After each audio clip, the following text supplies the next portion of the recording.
Revisando la literatura sobre la historia de la sexualidad, encontramos que en décadas anteriores este era un tema de difícil abordaje, pero con el paso del tiempo ha venido evolucionando y actualmente podemos hablar al respecto sin ninguna complicación.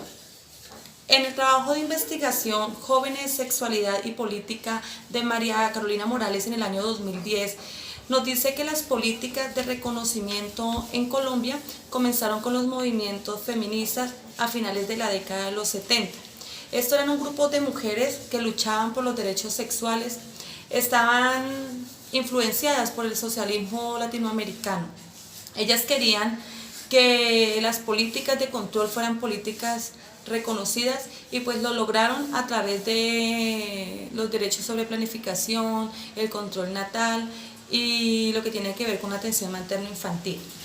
Luego, en la década de los 80, con la segunda revolución sexual sobre homosexualismo, los jóvenes integrantes de estos grupos hicieron que, o permitieron mejor que la identidad de género fuera distinta a la que tradicionalmente se venía observando.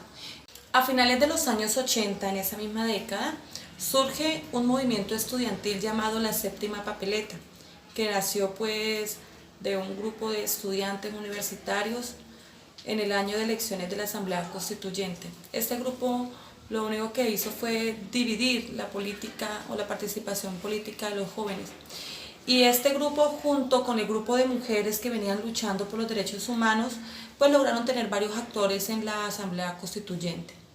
Más adelante, ya en 1992, los jóvenes tenían una lógica preventivista, miraban la educación sexual como solamente algo preventivo y bajo ese enfoque de prevención lograron instalar políticas de juventud mediante la cual se definió la sexualidad y la reproducción como campos de control político de los jóvenes. Ya en 1997 al 2001 ya se consolidó mejor eso de la educación sexual y reproductiva y pues esa ya mantuvo fue un enfoque de moralismo tradicional. Del 2002 al 2005 ya el tanto insistir o la persistencia de ese grupo de mujeres ya no hicieron que se penalizara, por decirlo así, la educación sexual, sino que por el contrario empezaron a penalizar temas con las que ellas no estaban de acuerdo, entre esas la del aborto. Todo en cuanto a la educación sexual y reproductiva cambió en 1993 cuando el Ministerio de Educación Nacional vio que esto era algo obligatorio y que todas las instituciones educativas debían educar a sus estudiantes con este tema y fue cuando sacó, por decirlo así, la resolución 3353 de 1993. Y unido al tema de la sexología en Colombia, en este apartado comentaré sobre algunos de los representantes de la sexualidad en nuestro país. Comenzar entonces por contarles sobre los autores John Monnet, Jared Ite y Eusebio Rubio, quienes en la década de los 80 realizan los primeros congresos de sexología en nuestro país. Y es a partir de aquí desde donde se empiezan a tomar temas muy relevantes respecto a la sexología en Colombia. Aparece también para estos mismos años Cecilia de Martín y Jorge Villarreal, quienes realizan una ponencia sobre los aspectos psicosociales del aborto. En esta ponencia retoman también bastantes aspectos relacionados con la sexualidad y son estos autores quienes encaminan también no solo el tema del aborto, sino otros temas relacionados con la sexualidad en nuestro país. Para el año de 1987 en nuestro país, la autora María Ladie Londoño realiza una investigación sobre la sexualidad y el placer en mujeres heterosexuales en un contexto sociocultural. Esta investigación fue realizada de forma experimental, que buscó como objetivo identificar aquellas características de carácter psicosexual que presentaban las mujeres en nuestro país. Es importante destacar que esta autora, Londoño, para estos años tuvo bastante críticas desde la parte social y desde la parte religiosa, ya que ella empieza a introducir temas relacionados con la sexualidad que hasta el momento en nuestro país era un tema que tenía un tabú muy grande, pues para llegar y ser tocados este tipo de temas y empezarlos a sacar también a la luz pública. También se resalta la participación de José Manuel González para los años de 1999, cuando realiza una jornada bolivariana de sexología. Se llamó así bolivariana porque fue organizada por la Universidad Simón Bolívar de Barranquilla, y gracias a él se unen otras universidades y otros centros de investigación que empiezan a desarrollar temas relacionados con la sexualidad en nuestro país. Este tema de la sexología en Colombia también trascendió hacia los medios de comunicación. Es por ello que el autor o un personaje muy destacado es Elkin Mesa, quien fue un médico y periodista que tuvo una columna de opinión, de investigación y de comunicación en el periódico El Colombiano en nuestro país.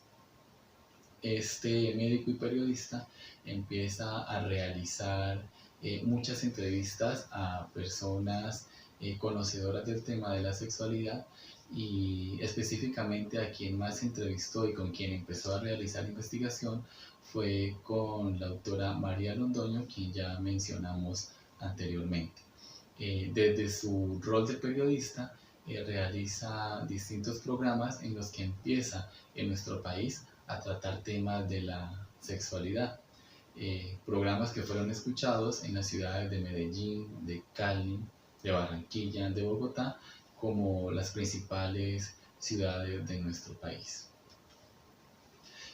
Avanzando en el tiempo, en nuestra era encontramos a dos grandes psicólogas, quienes son Marta Lucía Palacios, y Lucía Nader, quienes son psicólogas que empiezan a tocar estos temas en televisión. Marta Lucía Palacios con un programa en el que tocaba temas relacionados con la sexualidad y aspectos psicológicos en el canal RCN.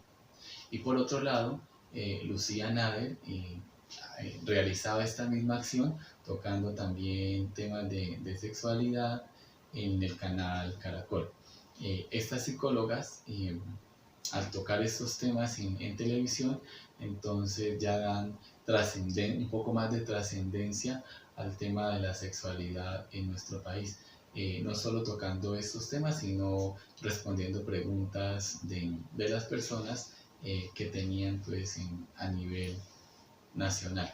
Es así como vemos que desde los inicios hasta nuestra época actual se presentaron distintos personajes que contribuyeron al tema de la sexología en nuestro país, y que se presentan actualmente autores que están realizando investigación en pro de contribuir a este tema de la sexualidad en Colombia. Ahora bien, como ya sabemos, la educación sexual es el término que se usa para describir el conjunto de actividades relacionadas con la enseñanza, la difusión y la divulgación acerca de la sexualidad humana en todas las edades del desarrollo. Cada vez se habla más temprano de sexualidad y con términos más abiertos de acuerdo a la edad de cada individuo. La educación y las normas de cada país contribuyen a que se favorezca este tipo de educación y a su vez se enseñe los temas referentes al mismo. Son muchos los factores que influyen, factores culturales, tecnológicos. En Colombia, por ejemplo, la tecnología es un gran medio de difusión masiva de la información, y a medida que ha pasado el tiempo se han realizado diferentes investigaciones y diferentes estudios acerca de problemas fisiológicos, acerca de enfermedades de transmisión sexual, acerca de identidad de género, de orientación sexual, en fin, todos los temas referentes a la sexualidad. Es muy importante que a los niños se les empiece desde temprana edad a hablar de su sexualidad, porque no solo la sexualidad hace referencia a esa parte de penetración sexual, sino que hace parte desde su individualidad como hombre, como mujer, y ya posteriormente pues a las preferencias que tenga cada quien. Como ya lo mencionaba, en Colombia las tecnologías fueron una parte fundamental para transmitir la información y cada día hay más profesionales encargados de educarse y de educar a las nuevas generaciones. De esta manera quisimos dar un pequeño recuento de la historia de la sexualidad en Colombia y cómo este tema cada vez se enriquece más con nuevos conocimientos y nueva información para las nuevas generaciones. Gracias.